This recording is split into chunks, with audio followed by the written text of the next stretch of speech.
Welcome to Monday night's Tilton Talk Show, brought to you through Sports Radio Birmingham with myself, Mr. Fun, and of course Mrs. Brown. Dear Football League, can we please have an international break every other week? That is all. Lots of love, Birmingham City. A much better display on the field this week as Blues dispatched Forest 1-0 with a Shay Adams typical goal. The steely grip was back even though we had to hang on at times. But when you're in the position we are, a win is a win and we'll take any points that come our way. I had my Sound Talk Sports still on Saturday morning. I'm quite pleased to say that my desperation of not seeing where the next point is going to come from for the next 6 games was smashed the first time of asking. It's still a tough order though, and a real test of this team's new togetherness will be seriously tested at Middlesbrough on Wednesday night and again at Sheffield United on Saturday. Points from these games and we can actually start to climb out of the mess we've been in all season. We'll be having Cliff and Richard in, no jokes please, from the Blues Trust at 8, and we can get to grips with where they are and what they are doing. So once again, we go worldwide, strap yourselves in, get ready for the ride on the world's only Tilton Talk Show. It's Birmingham forever, let's hear it from the stand. So come on, City, sing this song once more. We are the lads from Tilton, we'll support you till the end of the day.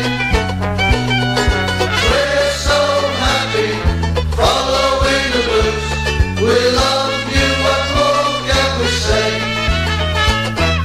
We are the lads from Tilton, we'll support you till the end of the day. We're so happy, following the Blues. We love you, what more can we say? We are the lads from Tilton. Welcome to Monday night's Tilton Talk Show with the same myself, Mr. Fun, and of course the inevitable Mrs. Brown. We just got a bit of difficulty with one microphone, so we'll keep ad-libbing for a very short time. A win! What happened? A win! Hey, we won! We scored! A goal! Right, okay. As I said, I was on Talk Sports 2 Saturday morning saying I could not see where the next point was coming from out of these 6 games. Luckily, I don't mind being belted around the ear roll with a win. No, absolutely. Don't mind that at all. I agreed with you last week as well. I said we were struggling to see where the next point was coming from. But you mentioned it in the introduction.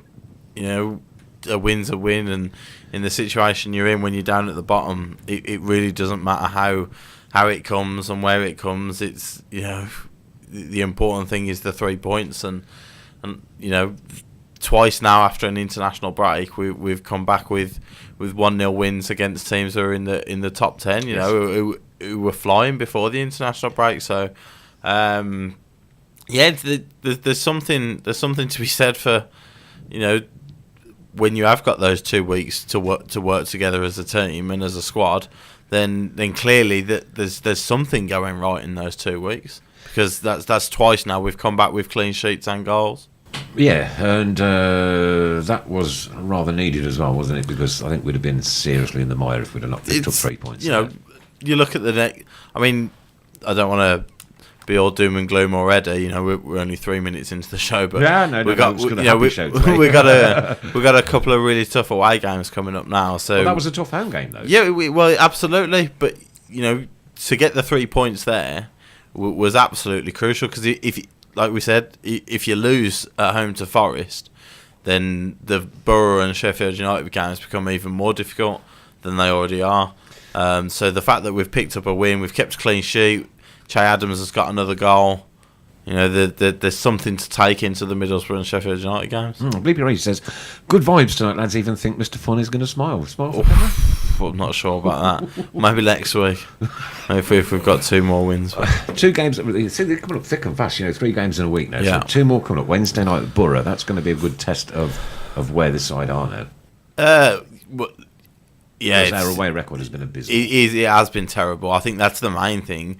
I think it shows that can we put 2 performances together, you know, back to back, because we haven't done that this season. Every time we've played okay or got a result, the next game has been terrible. You know, so that is a test that have they learned from their lessons. Will it restore a bit more faith in you with our friend Cottrell?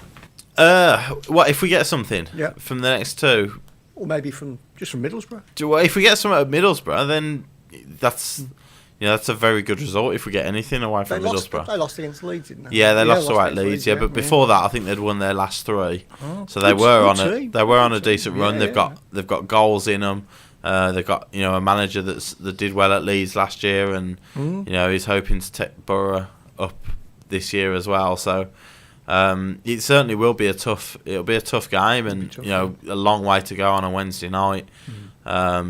Kudos to the fans that are going up to Middlesbrough on a Wednesday night.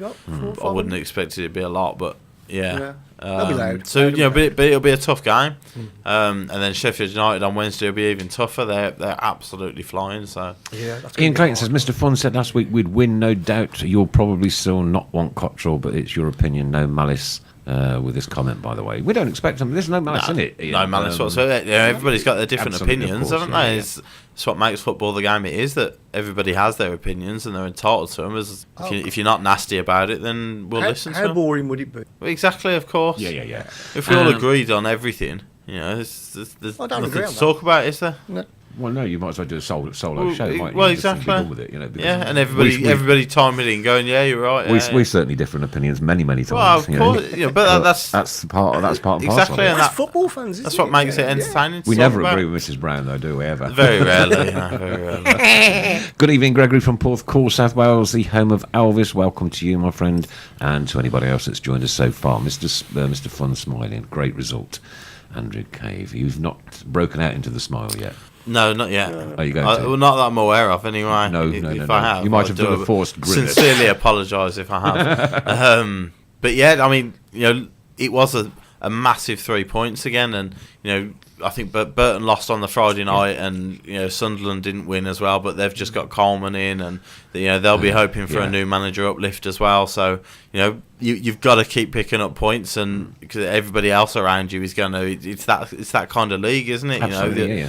I think you put after the game on the Facebook page, the only thing predictable about the championship is that it is completely, you can't predict anything about the championship. It's probably a good job It's just- Super 6 doesn't go down to the Well, championship yeah, very exactly. often, The amount of zeros would be ridiculous. But And thanks, Kevin Kelly. Evening, boys. Once Euphoria 3 points settled, can we pose question to Blues Trust, who are coming in at 8 o'clock? That's why there's extra mics in the studio in the Vision at the moment. Can we pose a question to Blues Trust for comment on the story in the press of the Academy? Ren Zhuangdong, is that how you pronounce it? Ren. Runs is in financial difficulty and has been criticised for not being able to run an academy, let alone a full football club. That's certainly a question we will put to the Blues Trust when they get here. I haven't heard anything about that, but No, I've not heard it yet, so no. no. Right, I'm afraid you're going to have to go off that one because my ticker tape thing's not activated. Shall I start off with Bleepy? It says, Mr. Fawn wouldn't have turned up if Donkey scored. Okay. Well, he hasn't got his goal yet, though, has But he ain't playing? No. What could that possibly mean? I don't know. But no, look, Yes, of course. Yeah, listen, I mean, somebody's just put, I've lost it now. Ben has just put Gleeson back as a regular. What are we saying? Yeah. There's somebody that. But he played well as well. Under Redknapp, Good he gets the squad number 50, and you're thinking, well, he's off. He's not going to play another game for Blues. But the way the midfield has been over the last few weeks, every midfielder all of a sudden he's back in the fold, because you can't leave any of the midfielders out because the rest of them have been pretty poor. Gleeson comes back in, and as you say, for 45 minutes looked like he was having a decent game until he got until injury forced him picked off. a bit of a thigh injury, hasn't he? Yeah, I think so. But but that's probably lack of game time. You think he's hardly played at all this season. So that might be a lack of competitive game time that he picks up that niggle. But hopefully it's not too serious. If he keeps playing like he did in the first half, then there's absolutely no reason why you can't stay in the side. Yeah, some good comments coming in about Gleeson. Jack Monarch says that Gleeson was the difference in our midfield. Yeah. And what a difference So somebody who he gets a lot of criticism, and some of it has been justified over the past 12 months or so, but that he is somebody that can actually keep the ball, and can actually distribute it, whereas he comes in for Ndoye, and the difference there is is monumental in terms of possession, in being in possession and having the ability to distribute the ball. Gleeson's, for all his faults, he's 10 times better than that than some of our midfielders. Gallagher had a good game as well. A lot of people, Kevin especially, has mentioned that. Gallagher. I'm still not convinced about him on the left and Adams up top. Now, I know Adams got his goal, but if you look at his goal, he's actually taken it to the left and cut back in onto his right foot, which he could do all the time if he was out on the left. And Gallagher, he's out on the left, and his natural instinct is to move inside. He's a centre forward. You know, he wants to move inside all the time. And he was doing that. I just think it's it's a much more settled, sensible option to go Adams left, Gallagher up top. Now, I don't, listen, Gallagher played okay and Adams got his goal, so I'm not going to criticise Cottrell for not playing Adams left and Gallagher up front, because Adams got his goal and that's the game winner. But that option still, to me, seems a lot more sensible. Pete Tanner says Chekandoy is still driving around Mr. Fun's estate looking for his house. Yeah, good luck. Yeah. And just to remind you once again, we've got the Blues Trust. Cliff and Richard coming in might have been 15 or so minutes. Cliff and Richard. All the jokes, haven't we? Yeah, we've got to start thinking of. Don't put them, wired for sound. Don't put them on yet, but start thinking. He used to live up the road, he doesn't live here anymore. Yeah, here we are, smashing nice about all wired for sound for Cliff and Richard on a Monday evening. Yeah. Shane wants to know what's people's thoughts on Sioux. Played complete dog poo. It's very close between him and Doy as to which player I'd rather never see in a blue shirt again. Right. As bad as that? Yeah, I can't. You got people like Dacus Cogley and a couple of people mentioned Wes Harding last week. Yeah. Have to be a better option than Nsue. Have to be. Right, okay. Need to bring the magician back for Brini. I don't think that's going to happen. No. And never mind. You got Hotter who's starting now. Yeah. You can't have Hotter and Fabrini in the same time. No. Ken Hopkinson, never mind Gleeson, give Keefton Bell the armband and a 4-year contract. I don't think there's anybody that wouldn't agree with you there, Ken. 100%. 100%. Now, there are other clubs poaching around, coming in, having a look. 3 I've heard of today. It's not a shock, is it? No, it's no shock, because he's a brilliant player, but don't you think it's down to the football club to do something now? Very positive.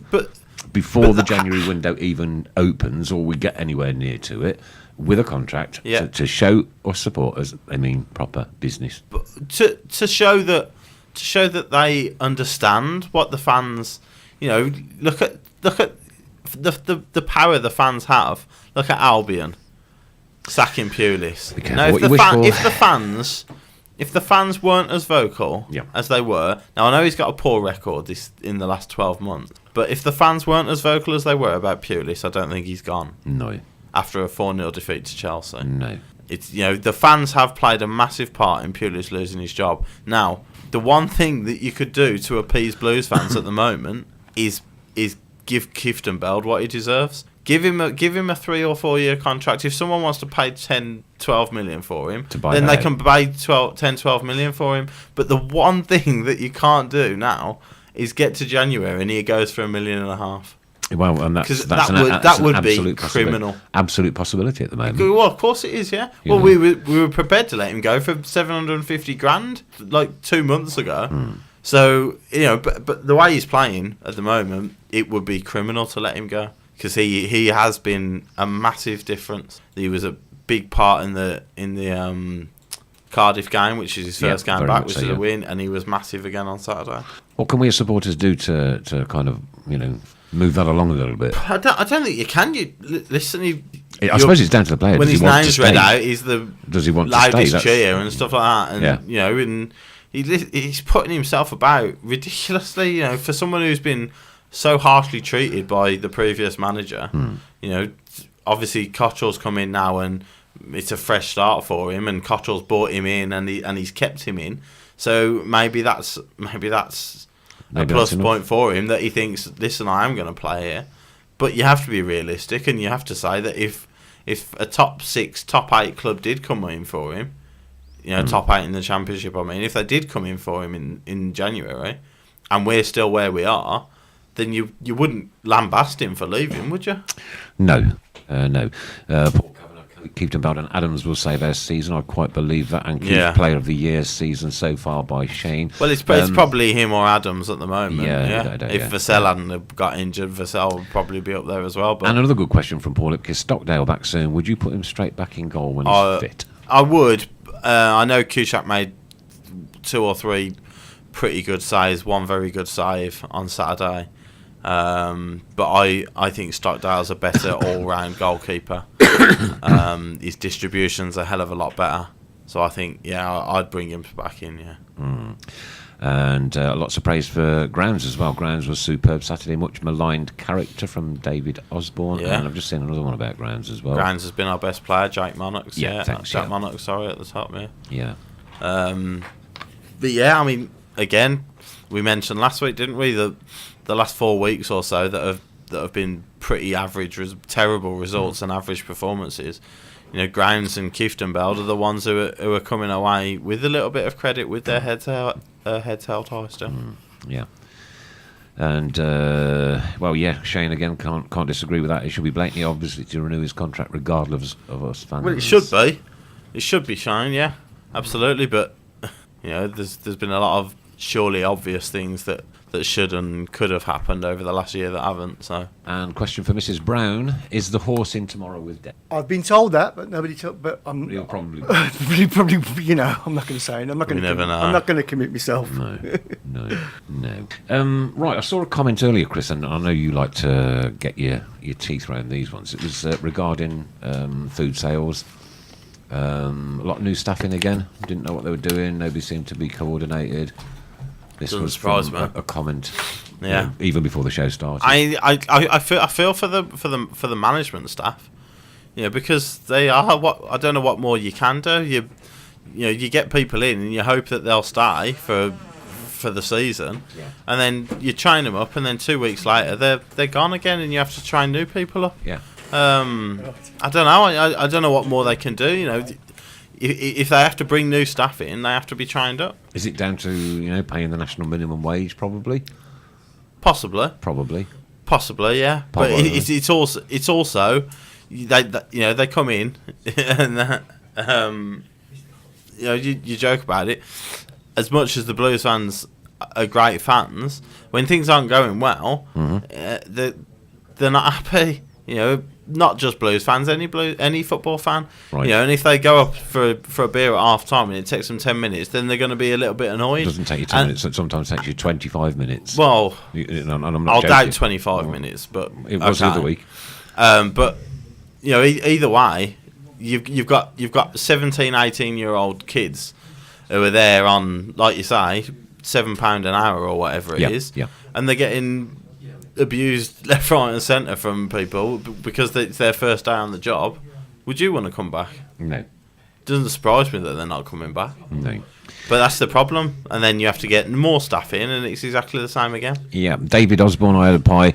It was nice chicken bolty. There you go, David. Good choice, David. Good choice, but I tried one, but that'll do for me. And Scott Strange, how about talking about the PA? Well, Scott, I can tell you now that our PA system in here works a damn sight better than the one that's around the Blues. But it's been the case for many years now that the PA is poor. I mean, I wrote a complaint to Andy Walker. Friend of the show, Andy Walker, years ago, like 3 years ago. You just can't, but certain sections of the ground, you can't hear it. You get special guests on the show, on the pitch. Half-time, yeah. And give them the microphone, and nobody can hear a word they're saying. No. Don't get me wrong. You do have to know how to use a microphone as well. It is a tool, right? Yeah. When I'm working in clubs and the likes, it's slightly different to here because these are more dynamic. So you're right on it. You're right on it. So you need to project everything that you've got into it. But You shouldn't have to have a degree in how to use a microphone to be able to speak into it on the pitch at half time. No, not a degree, but certainly be told how to use it. And every time I've done, like, if there's been wedding speeches or this and that, and I go up to the best man or whoever's doing it, and I say, right, put your lips literally on it, and then speak as nice and clearly as loud as you can. I mean, I think Chris Golding's the guy who does the PA, isn't he? Yes, he is. Yeah, he's on the Facebook page. But. I feel sorry for him because he's the one, he's trying to get this across to everybody in the stand, and nobody can hear him. No, poor bloke. Going back to my foray on TalkSport on Saturday morning, we had a little, a little thing going where every time I mentioned the Tilton Talk show, we would all donate £1. Did you manage to record it? I didn't manage to record it. I was on my travels. Right. So I was listening, yeah. I think it was at least seven. At least 7. Right. Yeah. So, but I'm going to have to try and... So I think there was about 3 in the space of 5 seconds. Can you get it back on like you can catch up TV? Can you go backwards in time? And? Oh, I'm not sure, actually. Does anybody out there knows whether you can or you're not? Can you hear back TalkSport? Yeah. Listen back on TalkSport old shows. Either that, or I might see if Dance can do something with, I'm sure he'll be able with a bit of recording for it. But I think it was 7, but I got it in as many times as I possibly could. Yeah. I thought they're not getting away with it. Well, I got my opportunity. We're gonna big ourselves up because we had a national stage to do it on. That's it. Yeah, 2 exactly. right. Way to go, mate. Way to go. Make the most of it. Scott Strange says I need to speak to Chris Golding. He needs an update in the music file. The music for me isn't an issue because I really don't give a monkeys about the music. It's the quality of what you if it's after 1999, I probably wouldn't know it anyway. No. Ray says it's probably on podcast, so there you go. I'll probably have a go see if I can find it. I've got a cleaning job there after the match. They gave me a bucket of cold water and told to clean all the seats one by one. I was faster out than faster going in. Then it was all about £5 an hour. So there you go. So why would you stick it? There's no incentive to stick around, is there? Whereas the players, the youth players would have been done that at one time and cleaned up and tidied up. I'm sure they would. Proper days of football. Richard Golding, sorry, Steve. Yes, Richard Golding. Thank you. Chris Golding, nice one. Yeah. Let's talk about Jota, because some people are saying he's going to be our best player. Some people are saying he's doing nothing on the right. So what's he going to do down the middle? And there's been quite a few. I think when you pay $6 million for someone, especially when we haven't had a lot of money to spend over the last few years, I think there's an immediate desire for him to hit the ground running. The miss against Villa, if that goes in, I think his whole career is stupid. He's a legend. As stupid as it sounds, would have been a statue. Exactly. Everybody's on his side. If that goes in, I think genuinely, I think he's our most technical player, and I want to see our most technical player involved in the game as much as possible, which would probably mean getting him in the middle of the park. Kevin Kelly's calling him a luxurious liability. And Bleepy, Chris wants to know if you've got the red card handy just in case. Okay, all right, so there's a... Yeah. Well, that's definitely a red card. That's the one. That's the one. Hotter looks weak, but give him time. David Curry does need a little bit of time to settle in, I suppose. And he picked up that early injury as well, didn't he? I mean, it's not like he's come from abroad. He's come from Brentford, so he knows the division, and he knows, obviously, when Colin was available, he knew him, and he knows Dean as well. So he's got players in the squad that he knows. But realistically, you look at the way Brentford played when they come to us. He was playing with good technical players at Brentford. We aren't that technically good at Blues, so maybe that is something he's got to adapt to, and he's got to learn that actually not everybody's on the same wavelength. Well, you've just used the same word as Keith McCarthy. There you go. Jota needs to play alongside a few players in his wavelength. Sorry, Keith, there you for go. stealing your thunder. No, it's fine. I'm really pleased that those two words have come together. But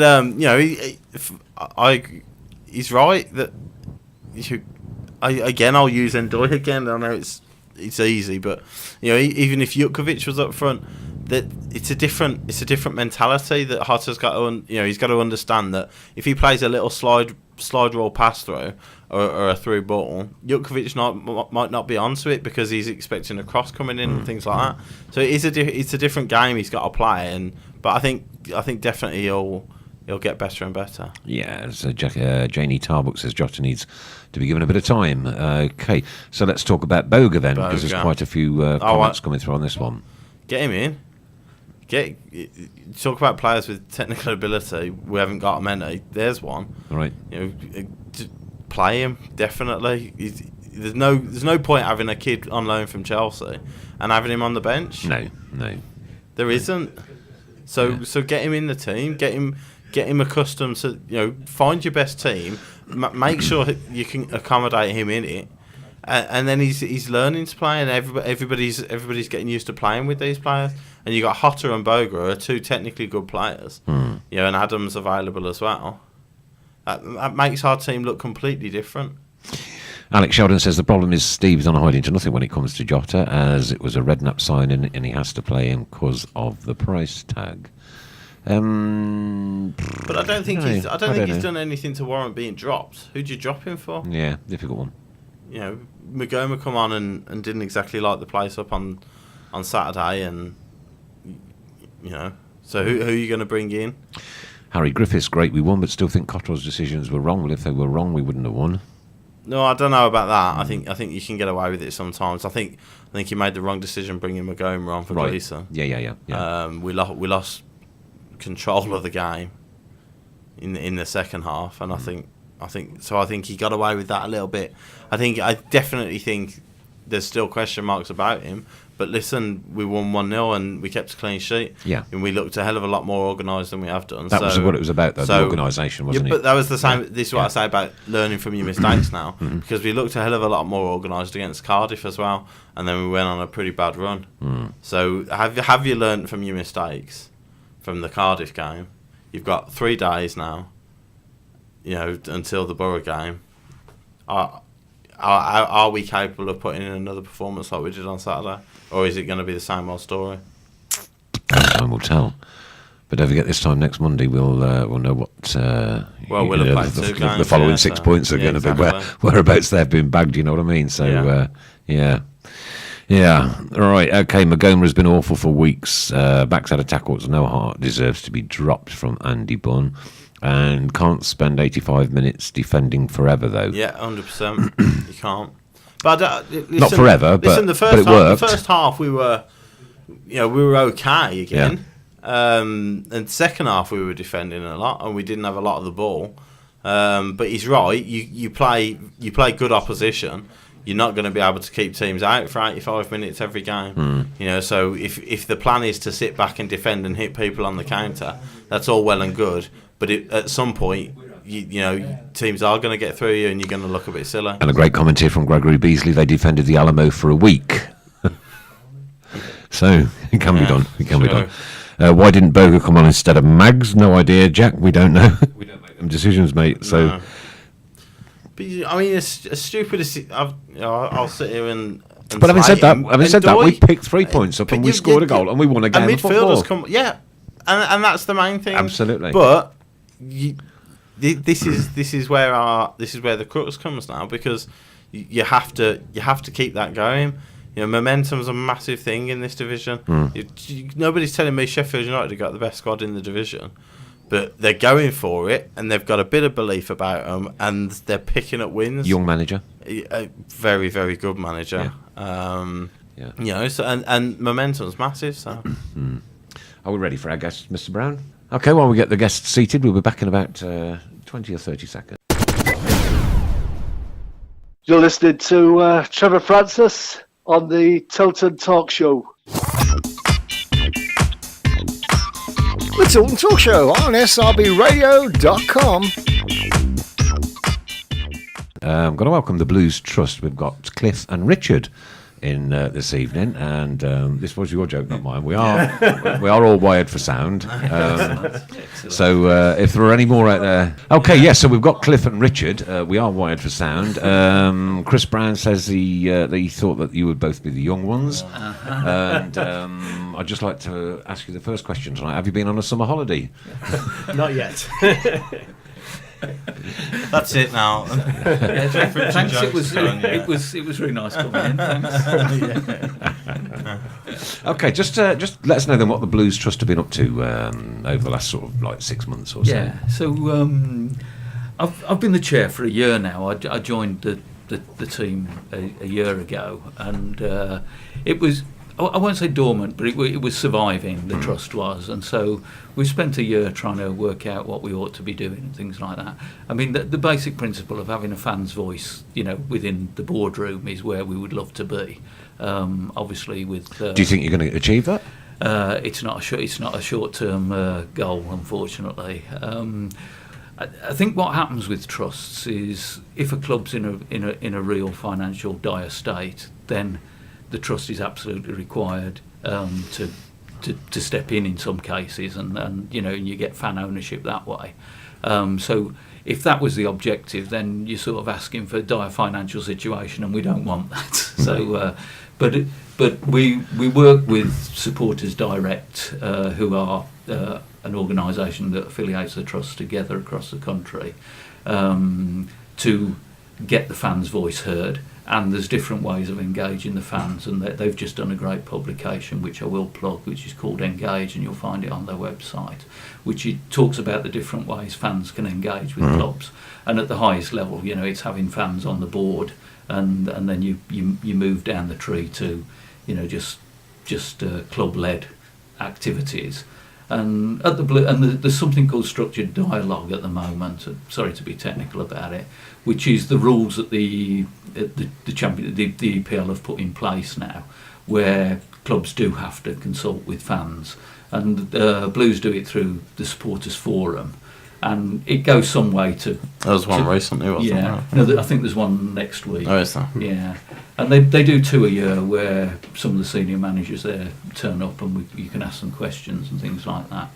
But we think it's a great start on the journey of listening to fans, but we think they can do some more, and so we're going to work on a relationship with the club that can get more out of that, and hopefully move them up the ladder of fan engagement. Right. Okay. Talking kind of about the finances, Kev Kelly asked us a question a little bit earlier.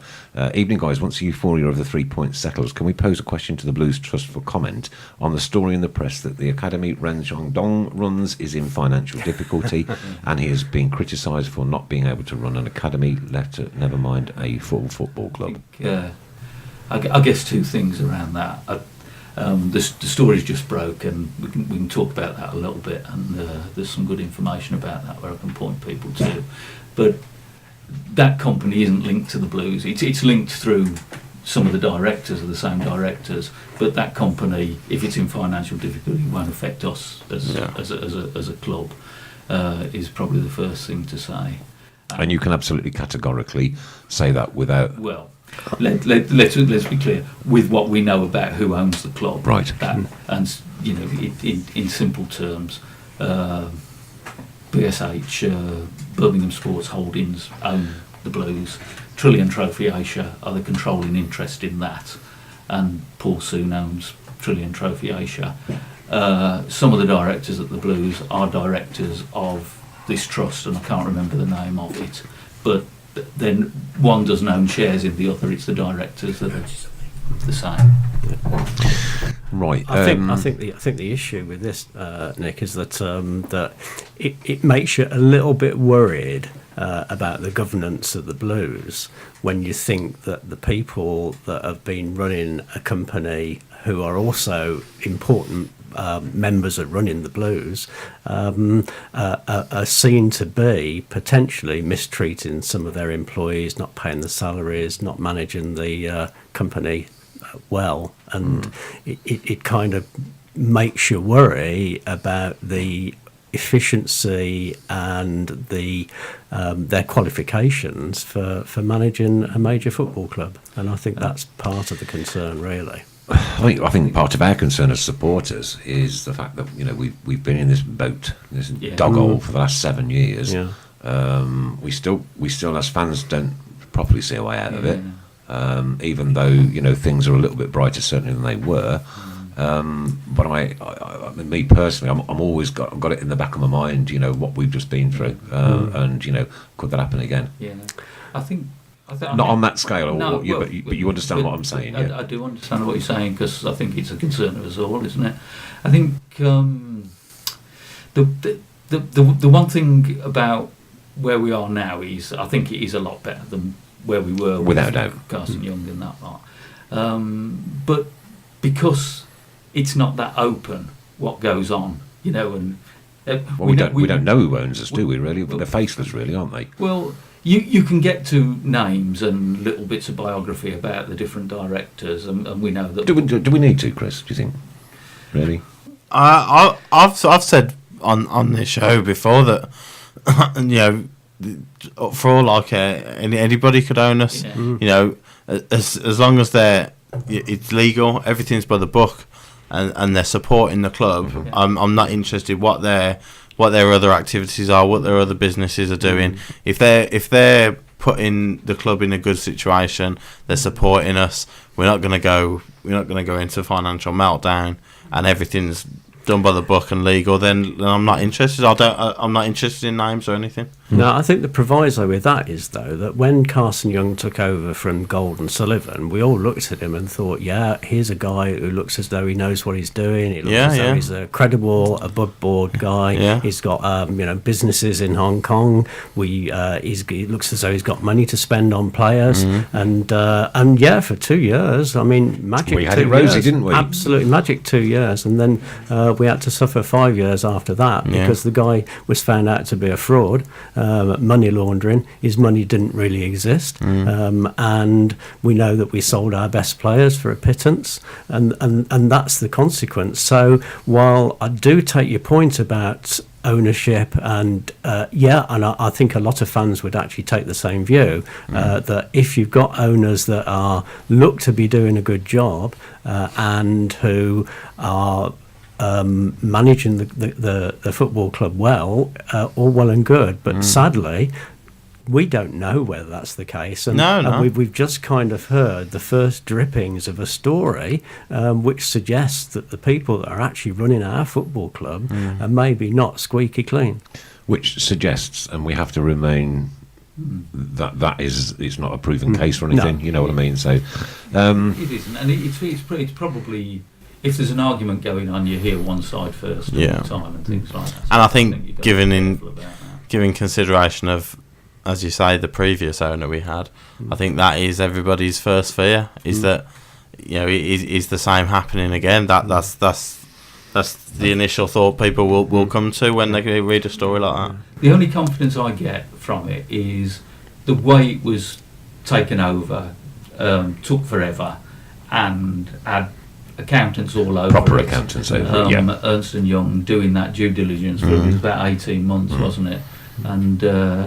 And you would feel that actually it was taken over in the right way. Yeah. And when you look at the accounts that have just been published of BSH, they're in a pretty sound situation, and they have got a few quid to help out with the club.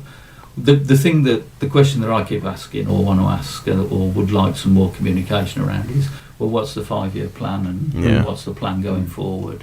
So, but Yeah, I would endorse what Cliff says. If you look through the accounts, they're very professionally produced. The wording which is used in there is very positive, that they're looking to build the club and make it successful on the pitch. So they're saying all the right words. The only thing is Carson Young said all the right words. Absolutely true, and therefore it does. You have to treat it with a degree of circumspection, I guess. But I think that if they are true to their word, then we probably have a pretty good future. But what we all have to bear in mind is that at the end of the day, the owners and Trillion Trophy Asia and Paul Suen are only in this to make money. They're an investment company, absolutely. They're not passionate Blues fans. They've probably not heard of Blues before they found that there was a company that had a Hong Kong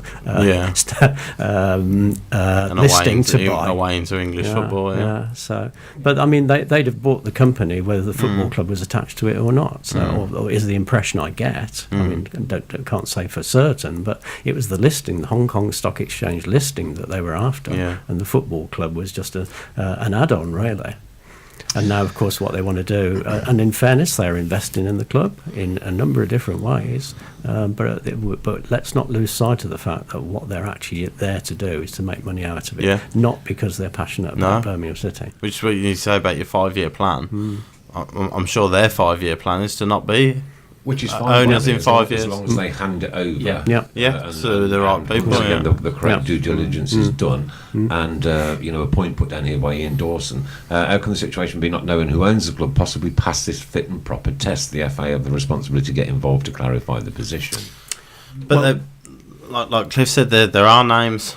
You can look at who owns the shares. There is a company that owns the shares, and there is a shareholder and a director who owns that company. So the names have got good CVs. They've been involved in turning companies around in the past.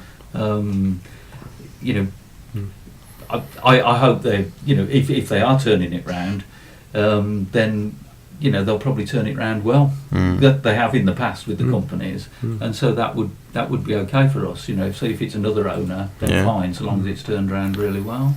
I think one of the issues that we have with the current owners is that they believe that they understand football, is the impression I get. They need to come and sit in here.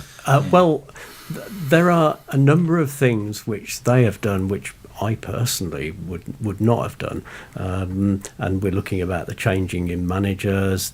How much does that cost us? Well, a lot of money. The expenditure at the Blues has been twice as much this year as it was in the previous year, and that's players' wages and managerial contracts. So Mr. Redknapp must be laughing on, sitting down at some bench watching the sunrise. Really happy for him. Didn't he do it for nothing? Good point. Yeah, exactly. Started off doing it for nothing, didn't he? Our hero. So we talk about the managerial decisions and allowing Jeff Fateri to. I don't know whether he's got full control over transfers or whether it's 50-50. But which name, in the end, has the final say? So when there's the board decision on, and everybody gets together and says, we've just been beaten at home to Burton and we're going down to League One, do we get rid of Zola? Yes or no? Redknapp, we've just been beaten at home by Preston, things aren't going well, do we get Redknapp? Yes or no? Who is the man? Well, we don't. None of us know. Really, no, we don't know that. The rumour has it that it was Panos, and so Panos. What was that for? Raritt or Zola? Zola, I think. Zola. So Panos got rid of Raritt and Zola. That's what I don't know. Okay, I would never say that. Yeah. And then the rumour is that Mr. Dong Ren, I think it is, was the appointer of Steve Cottrell, so he was under pressure at the moment. Yeah. Well, it was him who faced up after the Cottrell appointment, wasn't it, and had that interview. I have to say, I was glad that somebody from the club faced it up. Yeah. Because before, nobody was facing it up. Yeah. So, respect to him for facing it up, really. Right, okay, going back to this story, I don't know a great deal about it because it's just sort of very recently broken, but I'm going to go home and do a bit of digging and find out what's going on. Lee Brooks, I've always thought these guys were Carsons in disguise. The money they put in the season changed my opinion slightly, but now this puts me off again. Why can't the FA do a proper test and let clubs who have kept them in business for years? The FA are only selling themselves short, letting great old-fashioned clubs get hung up dry by these investment bankers. Nothing much we can do about it, is there? But who when Carson was in jail and we've got no money and we're losing 8-0 at home to Bournemouth and we're staring League One in the face, who's going to come and buy us? Do you know what I mean? And you just... And that's one of the reasons why, even if it's not very active, you need a trust in place. Yeah. So that as a body, legally constituted and all that can actually take the asset over if the fans want to buy it. Yeah. So the Blues Trust is all legally bonded together, is it? That's right. Okay, and good. It's bonded through Supporters Direct as well with other trusts. Yeah. I mean, it has to report accounts every 12 months, and hold an AGM. It has to file those accounts, so it's a legally constituted Okay. organisation. Kev Kelly, also the director of the Cambodian Development Company, will own 24% of Blues and will face the fit and proper persons test, though it is not worth the paper it's written on. That's right. How does that make football fans feel? Yeah, I think it's a bit strange. When the governing body, the FA or the Football League, just wash their hands with it and don't care. I think it might be worth talking about some of the work Supporters Direct are doing with the government and the EPL and the Premier League to try and make the fit and proper person test a better fit and proper person test. And that's the other work that the Trust does, and Richard does a lot of that work with Supporters Direct, through government circles and things like that. I mean, this all sort of stems back, I think, to 2010, and there was a realisation that there was something wrong in the world of ownership of football. Oh, we got screwed over with it, didn't we? Good and proper. Absolutely. Good and proper. Yeah, absolutely. There we are, sitting in the Premier League, enjoying ourselves, full house at St Andrews, happy days, everything was really good and rosy. But nobody was moaning on the 27th of February. No, not at all. 2011, were they? Which was, of course, that's the Carson thing. Young's birthday, wasn't it? it's everybody's birthday. It was, as he put $500,000 on it or whatever he did. But again, that's the point. Nobody's concerned until it goes wrong, which is another issue, because this fit and proper persons test, and the only people moaning about it are the people whose clubs have failed. Yeah, but it's a shame, isn't it, that we have to wait for the clubs to fail. It is, yeah. Find there's a It problem. is, yeah. And I think some of these owners start out with the best of intentions, and then basically, like the guy at Leighton Orient, they just got fed up. And Yeah. Just thought, Yeah. I want out, and they sell all So the best players, get in the as much back Trust's as they can. opinion, and I know, as I say, this story's only just broken, in the Trust's opinion, are we in good hands? We have to reserve. I know it's an judgment. awful question to ask you, but I'm going to ask we you. have to reserve judgment, and I think the stance that we want to take, and certainly the personal stance that I'm taking, is let's do some more communication with the new owners, and we keep appealing to them to do more communication with us and more talking with us, and let's find out about that. So I have to reserve judgment a little bit. I'm more hopeful that we're in good hands. Mm-hmm. I think the rescue that we had probably put us in pretty good hands financially. Whether it's good hands football-wise, I think, is another question. Yeah. But we're in a more stable position than we were 3 years ago. Certainly. Stability-wise, the accounts are great. Mm. I mean, there ain't going to be a problem for a couple of years. No. I think, and there's nothing horrible in the accounts down the road. Yeah. But if you were thinking about moving the club on, you won't do that. You'll keep the accounts in a fantastic position. I wonder. I think when they first took over, I thought it was to move the club on. Yeah. Do the deal in a couple of years' time. But I think they've got interested in football, and they might quite like playing with football. Adam Wilkes, can we have Cliff and Richard back in 2 months with an update, hopefully? Yeah, sure. So can we make that a date, Mr. Brown? Absolutely. Okay. You'll get that sorted and get it in the diary. It might be just talking about the stuff in Cambodia with the 25% share. Yeah, because somebody's just asked that question as well, What's happened is the holding company, which is in charge of the Blues, Birmingham Sports Holdings, has diversified its activity, and so it's doing property deals in Cambodia, and the estate company that's wholly owned by somebody outside the club now owns 25% of the holding company's shares. So, and that was the thing about, because they own 25%, the director of that company. I think people were wondering whether he's the one with the money. Yeah, and that's where we've spent. But he, the owner of that company, needs to do the proper. Yes, yeah. Because they own 25%. Yeah. But the thing always was, when they took over, that the only thing that the holding company did was Birmingham City Football Club. Now they've diversified. Yeah. It gives more credence to the fact that they can still keep the Hong Kong listing and sell off Birmingham City because they've got other things on. They couldn't sell Birmingham City off As it was a one. Because they'd have been off the list, yeah. Kev Kelly wants to know, can Richard and Cliff suggest how can supporters actually buy stock and become shareholders with possible EGM voting rights? Yeah, it's interesting. Two different companies here, and we need to think about which City ones we talk PLC, about. yeah. Well, there's Birmingham City Football Club Limited, and that is it's a 97% owned by Birmingham Sports Holdings. Yeah. So the Birmingham Football Club, you don't really have a great deal to say because they don't need to hold an AGM. Now, the difference with Birmingham Sports Holdings, which is quoted on the Hong Kong Stock Exchange, is that they, as a quoted company, they do have to hold an AGM. And one of the things that we're looking at, certainly from a trust perspective, is whether we should actually buy shares in Birmingham Sports Holdings.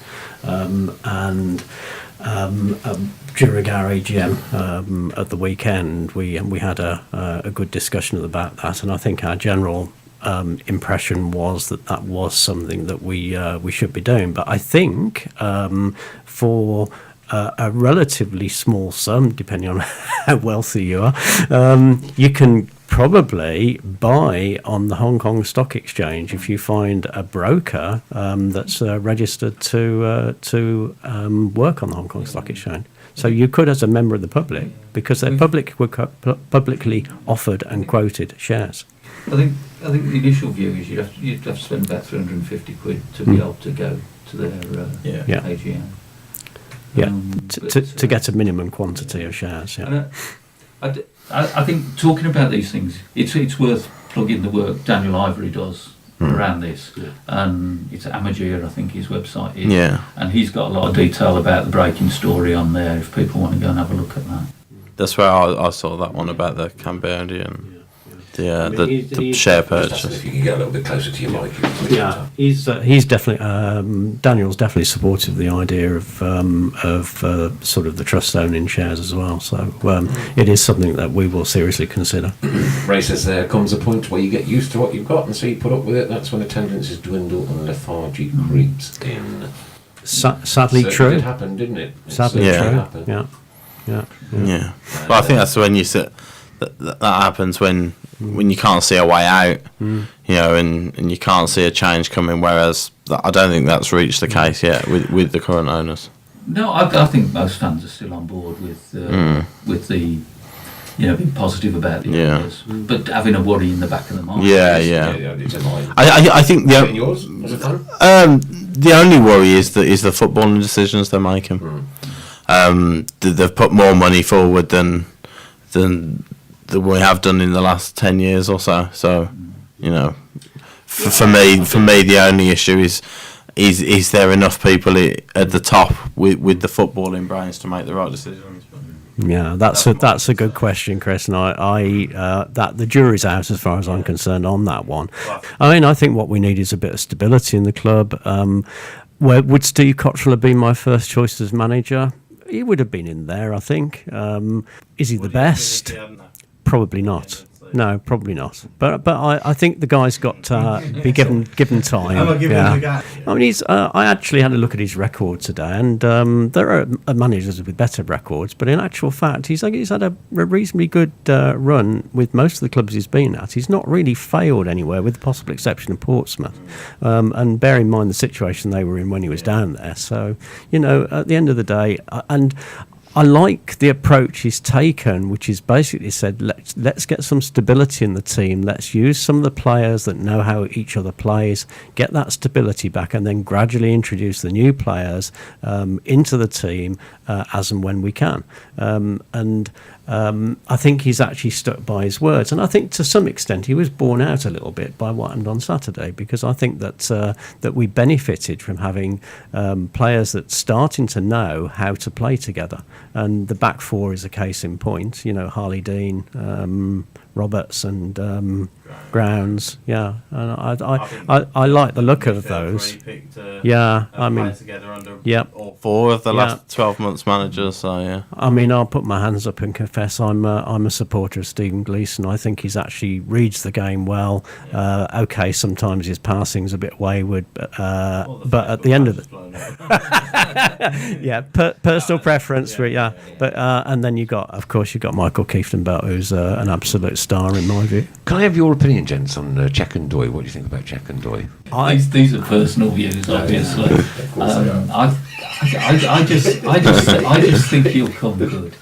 I think you know when Cockrell said you can't put people out there and ask them to do things they can't do. Yeah, I think that was Check and Doy. But again, it was his decision to play him in a 10. Just apologise to you for that question. No, because it's a talking point. But he had a bloody good game against the Villa. Pardon my French. He had a really good game against the Villa. I mean, you can't deny. Really good. Well, no. He was the guy who probably stood out. You know, he was winning the headers until they brought that guy on towards the end. Jedinak on towards the end. Yeah. So I think the problem is he going to be able to stand the pace of the Championship? Because he's a bit slow on the ball.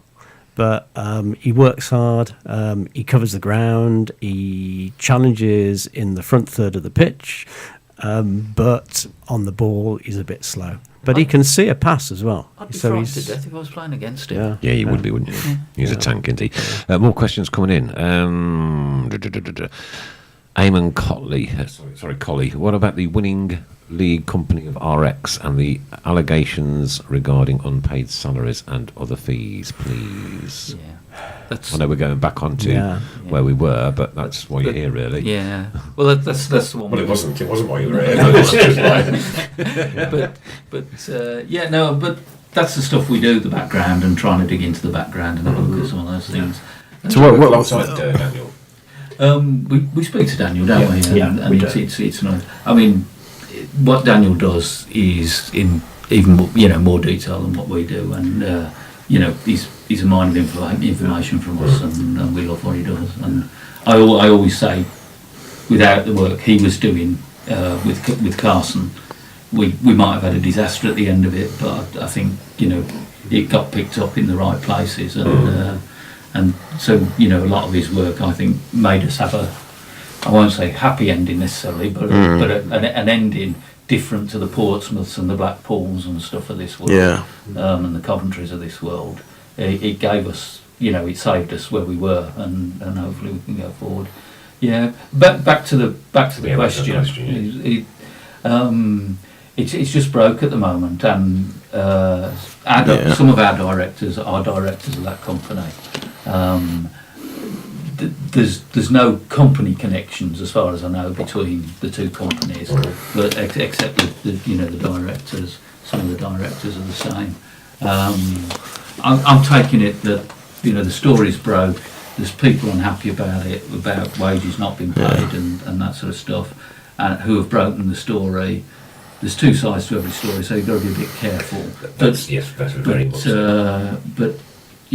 I think we've got to see the story play out and hear a response to. It's difficult to give an answer as it's broken so soon. It's a lot of allegations from some coaches, I think, that are feeling hard done by at the moment, and there might be another side to the story. There are always two sides to it, though, aren't there? Gary down at Pinefield wants to know, if you get married, would you have a boy who's your best man? I don't think he'd understand my request. We'd have him as the bouncer.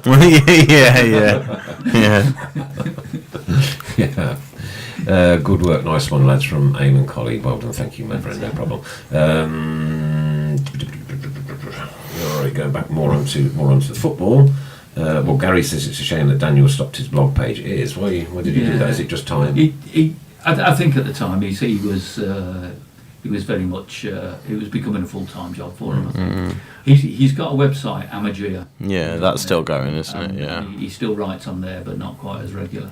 I think probably what it was, he saw the end of the Carson Young reign as the end of a chapter, really. Yeah. And I mean, I think his personal circumstances, because I think he works abroad, makes it difficult for him to sort of maintain the contacts within the UK. So I think that's part of the reason why. However, I sense that he's itching a little bit to get back into things now. He's currently writing another book. Yeah, I think, so. yeah. Oh, I'll look at that. I've got his other one, the dresser. Haircuts and Yes, whatever it was. Yeah. Haircuts and hair. That's it. some. I'm sorry, Dan. Yeah. Haircuts in the title, I think.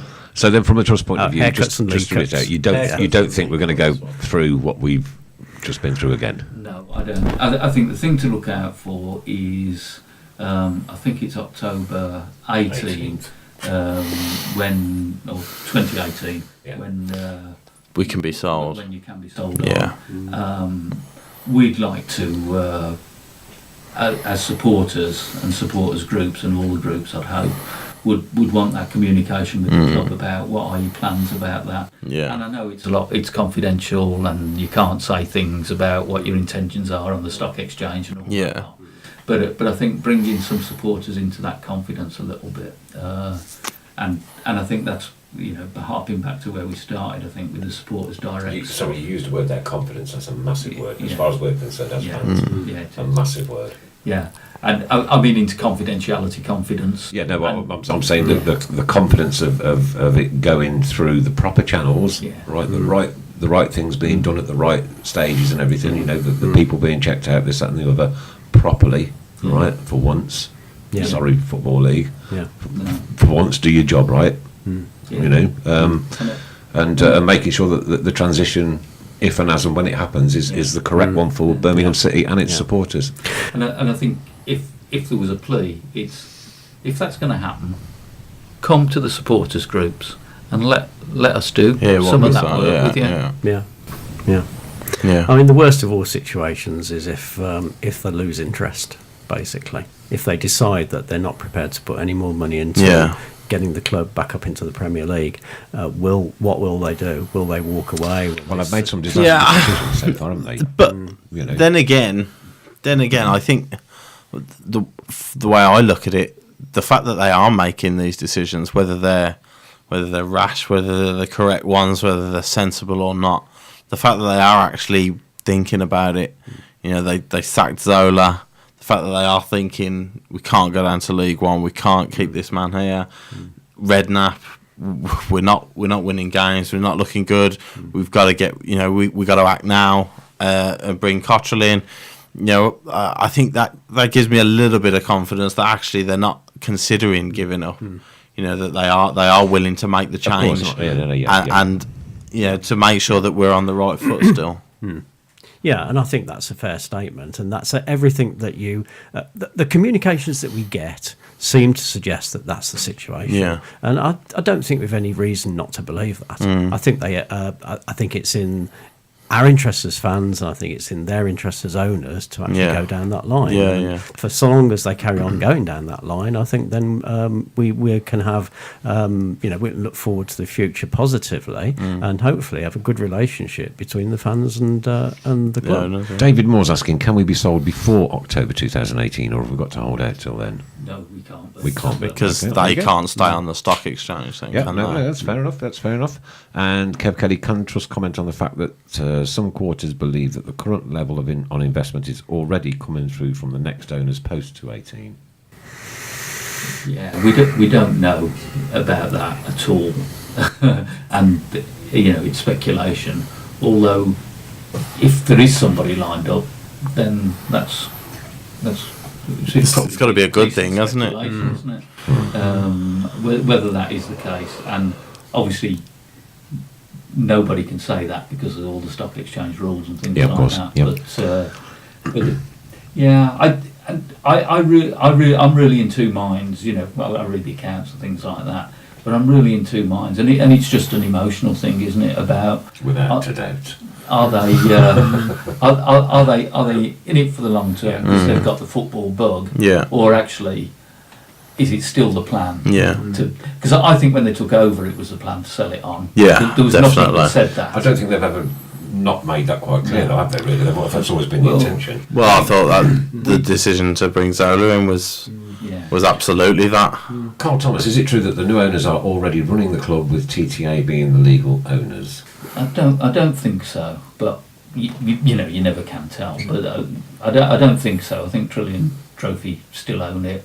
I think if you go with the theory that they're selling it on, then they'll sell the club on and not the holding company, and they're doing that work with development deals so that the holding company can stand on its own. The holding company was worth about 40 million to just get a listing on the stock exchange, and that's why they couldn't sell it on. But if it's got its own business as well, then it will still be worth the 40 million on the stock exchange, and they can sell the club on what it's worth. George Ellis says, I think they are trying to rush us up to the Premier League. That's why they keep sacking managers, like you said, if they get bored next season. But that again, that's an indication that actually their motivation is still to get us as high as we can, so that they can sell us for the maximum. Even if they want to sell us on, even if that's their end game, they want to sell us on for the maximum profit. Yep. The way to do that is to get us as absolutely. And there's a guaranteed 100 million at the bottom of it, isn't 100%. there? I think we're aligned on that. If you get the Premiership, it's good for sales and it's good for there comes a balance point, I suppose, and it's if they ever take the decision that it's not worth throwing good money after bad. I mean, they must be coming to the realisation now that getting up into the Premier League is not a 5-minute job. No. I mean, some clubs take, as we did, 16 years to get back up into the Premier League. So it isn't necessarily a quick thing, and I think they'll probably learn that now. And if they haven't learnt it already. You hope they're learning, as they go along. Yeah. Kyle says, I worry who they're going to sell the club to. Well, that's the problem. We don't know, do we? No. We don't But know. again, that's out of our control, isn't it? It's absolutely. As I said before, if there's one appeal that we could make to the current owners, it's if you do sell do it for the right reason. Do it well, and Bear us in mind. But I'm sure ask the supporters what they Bear think. us in mind. I'm sure Chelsea were concerned when Ken Bates decided to sell to Roman Abramovich. What's Roman Abramovich interest in Chelsea? They haven't had a bad 20 years, have they? So, No. you know. And it grates me greatly that the second biggest city in this country, Birmingham, right, has a team which bears the name of that city, and yet we are so downtrodden. We are so downtrodden, and we have been over and over and over again. And you know what? I think I just don't know whether I could cope with another one. Being quite honest with you, the last 6 years. I mean, we've sat here now 7 years doing this, right? Yeah. And for the last 7 years, we've had no joys, have we? Really? Oh, we've had a few. Come on. What? I remember I bought you a colouring book for Christmas. That was the happiest day of my life. There's not been a lot to shout about, you know. It's been horrible. It has been horrible. And I dread to think what the atmosphere would be like in here if we were at the top. You know, I dread to think it because we've never had so much fun. We wouldn't know how to behave, would we? It doesn't take much to get us up, does it? No, you are exactly. Yeah. No, I'll tell you what, 2 successive wins would get me. Right, yeah. Well, you know, you come away from Forest on Saturday, you've won 1-0, and you're thinking, I tell you what, 8 more wins on the bench and we're not far off. You do that, don't you? That's what we like. But there's not a team called London. No. You know, the whole of the capital, there's not a team called London. There's 2 teams in Manchester called Manchester, and there's one in Birmingham, the second biggest city. And what from a marketing point of view, I really don't understand is why somebody hasn't grabbed that and understood it and realised it and properly invested in it. What you hear is, of course, that that a lot of the background to say all the West Midlands clubs being owned by Chinese owners is because Chinese are going to be that interested in football and they're going to build. I mean, that's what this company that Dong Ren was involved in was all about, training young kids, because the Chinese leaders. Is this the company that have got the allegations? yes, that's Yeah, right. well. I mean, the Chinese leader is very supportive of China becoming a major power in football, and therefore everybody's seen an opportunity to get into the Chinese market somehow. And that's what that was Carson Young's whole idea, was to actually market us into You're right. China. The market potential is ridiculous, isn't Yeah, it? If things go well. Yeah, yeah. But let's see if things go well. Yeah, a couple of our Blues Trust hopeful for Wednesday, I dare say you are, aren't you? Well, they better win. I'm going It's up the there. hope that kills you. It's the hope that It's a kills long you. trip Wednesday night, isn't it? Yeah. I must say, I went up to Newcastle the first time they put all the new signings in. Okay, yeah. And Boga played brilliant, by the Yeah, way. yeah, when we were yeah. talking about him earlier Yeah. on, weren't you? But it's a long trip back, isn't it? Yeah. It's horrible.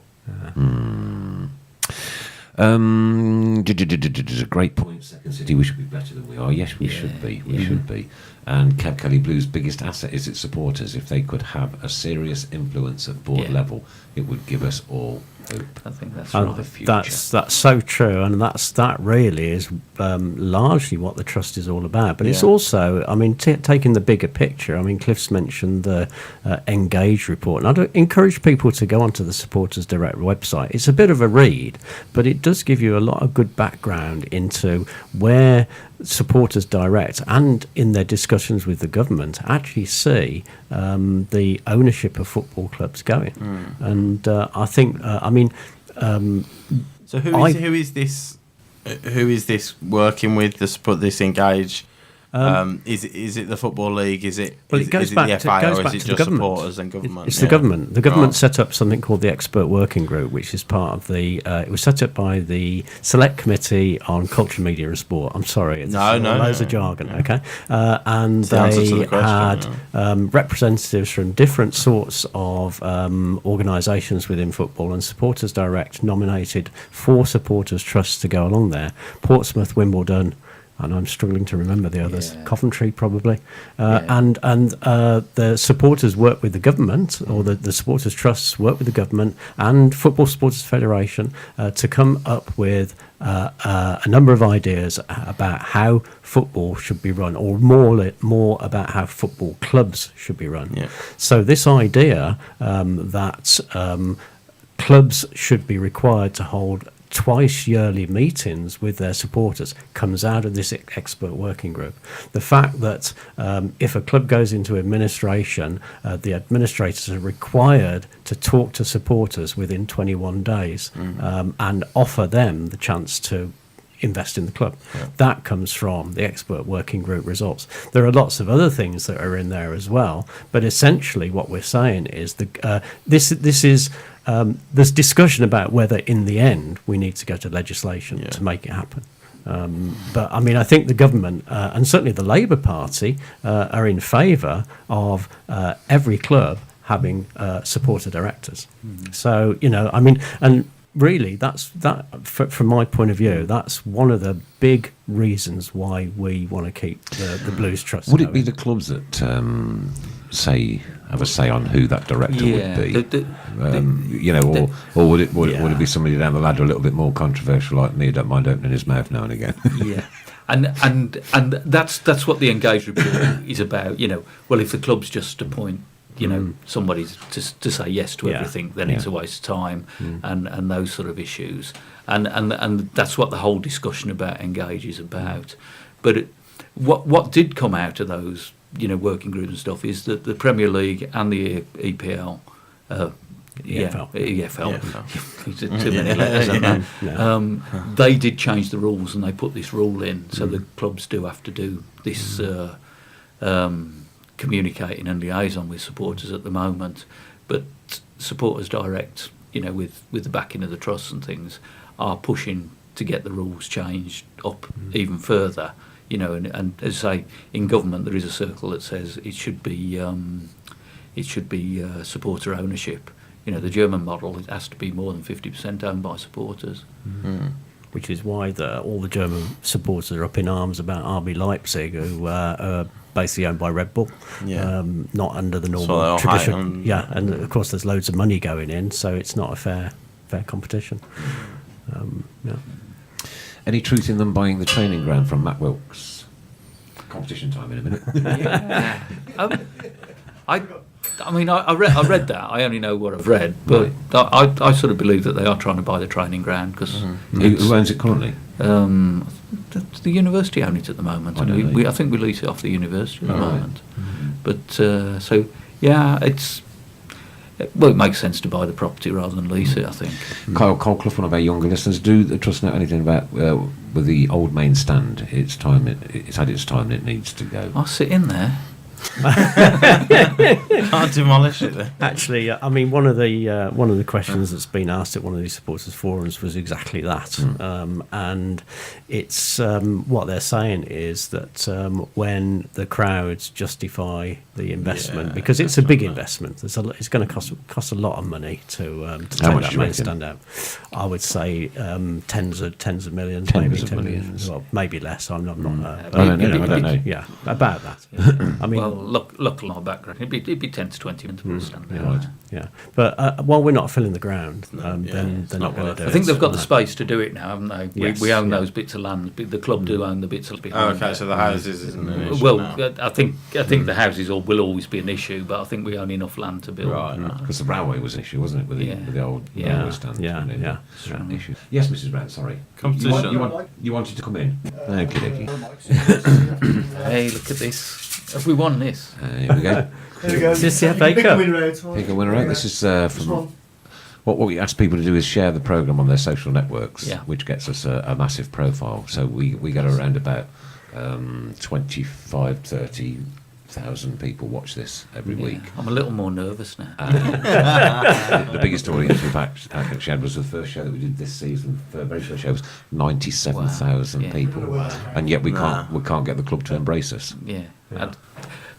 Same issue with us. 97,000 Same issue. 97,000 people around the world, or Yeah. 30, 40,000 people tonight and tomorrow over the next 24 hours, and then it will get podcasted and put it on YouTube and say on Cloud. Yeah. And we're number 4 in the sports charts. Yeah. All right, there's only West Ham beating us at the moment. Yeah. And that's the Guardian. That's our. Well, yeah, but I mean, like, The clubs, yeah, from clubs like supporters groups who do this. There's only West Ham that are beating us at the moment. Yeah. Right. And yet we can't get a snip out of the club. We can't get an interview with anybody. We can't get a player in. We've never had an actual current player in, have we? We've always had to go back and Not get from the legends men. and the ladies' club love us. Yeah. The ladies' club are The fantastic. ladies' aren't club are they? brilliant. All right, the manager was in a couple of weeks ago on the phone, wasn't he? Yeah. He's been in. He said he'll come in again players with with the him. players, yeah. This, that, and the other. You know, and of course every week we do a little session on the ladies. Ladies, Chris, what you got this week? Anything? Well, You'll have to be quick though because we're running out of time. yeah. Well, it's international break this week. England have got a couple of games. So our next game is away to Man City on the 3rd of December in the last Continental Cup group game. The way the group is standing, we're going to have to win that, which is a tough ask, and then hope Everton don't win their next game to qualify. So it's a tough ask, but you know, we went to Man City a couple of weeks ago and we're 1-0 up with 15 minutes to go. So we were a bit unlucky there. So hopefully with a bit more luck on our side, we'll hopefully be able to turn that one around. And then the next league game is Bristol City at home on the 10th of December. Marvellous, wonderful. Okay, gentlemen, your predictions for Wednesday. 2-1 to the Blues. 2-1 to the Blues. 2-1 to the Blues. See what one win does to you. It's dangerous, isn't it? It's dangerous. You're not going to go the other way, are you? We scored 2 goals once this season. We're going to double. We're going to double. Yeah, I'm a bit more pessimistic, but I'm going for a 1-1 draw. A 1-1 draw, Chris. You've come to that moment. 2-0 Borough. 2-0 Borough. Yeah. I'm going to go. Cheer up. Sorry, Borough. everyone. Cheer up. Sorry. I'm going to go 1-1 along with yourself. Yeah. Mrs. Brown, are you in? What prediction for I'll Wednesday? go 1-0 Blues. 1-0 Blues. Yes. Winner of our competition this week is Lee Harwood. Lee Harwood, please get in contact with Chris Brown or the show. Well done to you. I've just put that up on the board so everybody can see that. Lee Harwood, there we are. There's his name. A couple of 1-0 Blues coming through. We've got to break our away duck at some point. Yeah, my opening notes that I read out dear Football League, please can we have an international break every other week? We've come back and won twice on the back of it. Chris Brown, can we mention the Blues Trust website and the option to get membership? Yes, of course we can. Yeah. Off you go, gents. So, Tell us all the details. yeah. So if you just type Blues, I used to be a member, right, but then things just drifted and nothing was happening. yeah, You know, well, so we'll try and persuade you straight after the show to join. Or unless you want to say on air that you're going to join now, but I want to see the writings first. you might. Well, that's definitely a red card. You might get celebrity Oh, he on sent there. me off. He sent me off. He sent me off. I Yeah. can't believe it. If you just type Blues Trust into Google or anything, it comes up with the website, Blues Trust website. Facebook page? Yeah. There's a Facebook page. There's Twitter. To be fair, one of the things that we're trying to sort out is being more active on the social media side Yes, of stuff. because that's we're not particularly active. We're all a bit old to be active on that, but we're trying to sort that out. Yeah. The website is our best outward. Right, the looking website is thing. just type in Blues Trust to Google, yeah? Yeah. But let's put a plug in then, shall we? We're looking to recruit someone to help us with social media. So if there's any young blues fans out there, They who don't have to wanna- be young. Well, That's young or ageist. old, yeah. That's ageist. I'm an expert at social media. I'm assuming I love my that, social I'm medias. assuming it Yeah. appeal to the younger Yeah. people. But if there's anyone out there that wants to contact us with a view to sort of helping us with that, we'd be more than grateful. There you go. But we probably would be looking for somebody young and dynamic, would you? We think so. Excuse me. So, yeah. No, we think so. It's a failing of us at the moment to not have the presence that we need on social media. No. Steve Tarbuck, has Mr. Fun got the wind? He's smiling. I didn't. Can we? Don't think I did. Can we? If Don't remember doing when that. you clip in the program tomorrow, Chris, can you find out, please? And send me another picture of it. Take the smile. Leonard Edgington, all the way from Queensland in Australia. There you go. yeah. We only need one goal. Welcome to you, sir. And You can join the trust from Australia as well. and go, Doy Leonard, hat trick yeah. from Dennis. So I saw somebody put Ndoye hat trick, 2 of them in his own net, so we'll still lose 2-1. Which is somewhat. Andy Gardner says the reason why Blues don't recognise you lot is they don't want to hear the truth. And we do talk it. We're straight talking. We don't Yeah. care whether it's because Chris works in the catering department. We had an issue with catering earlier. We thrash the catering department, don't Yeah. we? We've got no problem with it, right? I'll tell you what we are. Harsh. We're also very, very, very, very supportive, Yeah. right? Which is a real shame that the club It's, don't have anything like to do with us on a proper level.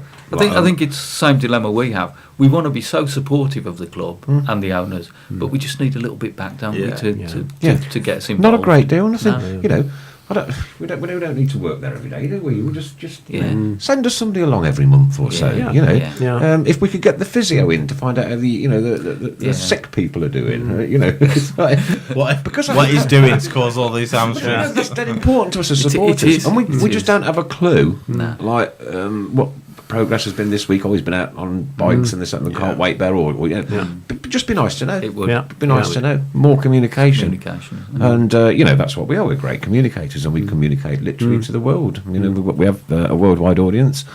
Anybody can tune into this that wants to. Yeah. Yeah. You know, it's very easy to find Tilton Talk written on Facebook. Yeah. Click the link, hit the button, and you're watching it. It's as easy as that. And it's probably the biggest communicator of the fans. It is without a doubt. Well, with it, yeah. Without a doubt, And, the biggest. Yeah. No, we really. But we have appreciate great support off all the other Facebook groups Yeah. as well. You know, great support off them, don't we, Chris? Yes, he's nodded. Yes. Yes. Yeah. That was great for radio, wasn't it? Yeah. He hasn't got a mic. Oh, haven't you got a mic tonight? Oh, right, okay, got you.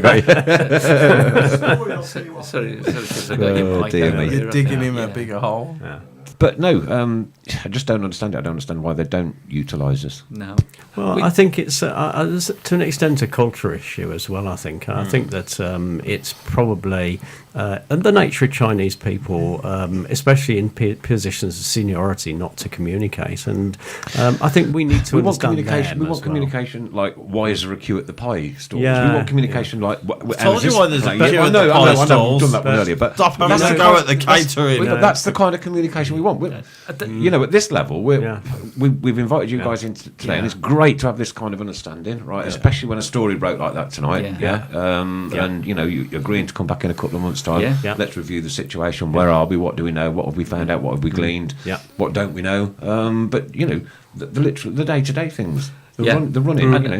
And we think that's where the sports direct and the engage and all that stuff that we've been talking about.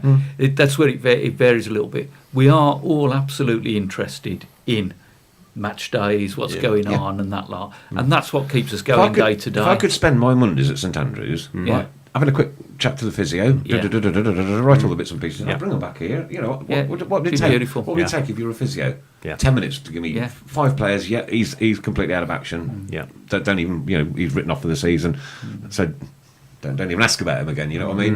Don't get me wrong. We want to know about his general welfare and this, that, and the other. But as far as his playing is going, if he can't play, he can't play. That's it. But he's on the edge. He's going to be starting this. It'd be so nice. To I think Stockdale put on Twitter earlier, didn't he, that he's. Has he started tweeting again? Yeah, he's on his way back. That means does that mean his hands better? Exactly what we said. He can start tweeting again. Chris Brown, can you do a Cliff Richard a cappella for us? Yeah. Somebody put. Is that a living doll in the I'd corner? appreciate it, even if they sent a living doll in. Benji, that is brilliant. We started with them and we'll end with them. It looks like so. What the Tilton Talk Show does, it always ends up in chaos at the end of it, and the comedy side of it shows through. And these people out here are absolutely geniuses at it. They're geniuses at it. As soon as they knew Cliff and Richard were coming in tonight, it lit up like a. I said, no, wait till these guys are in here. Yeah. But so many people around the country think the Blues fans are the funniest. Oh, without a doubt, and we are. Yeah. Steve Tarbuck says the physio is too busy to give interviews. It's not an interview, is it? Though it's like just a 5-minute chat. I could have all the players' names, or he could have it pre-done. It's X, Y, Z. Is at that stage, that stage, and we could come back and let these people know because they're interested as well. Mr. Colin Tatum is the media guru. Can't he contact us? I think we've tried to contact him. Oh, he's my contact. Yeah. We've got our contacts. And he tells me exactly what. It's not good. Stephen Cale even tats is quiet nowadays on Twitter. Yeah. He's been a bit busier this week. After we mentioned it last week.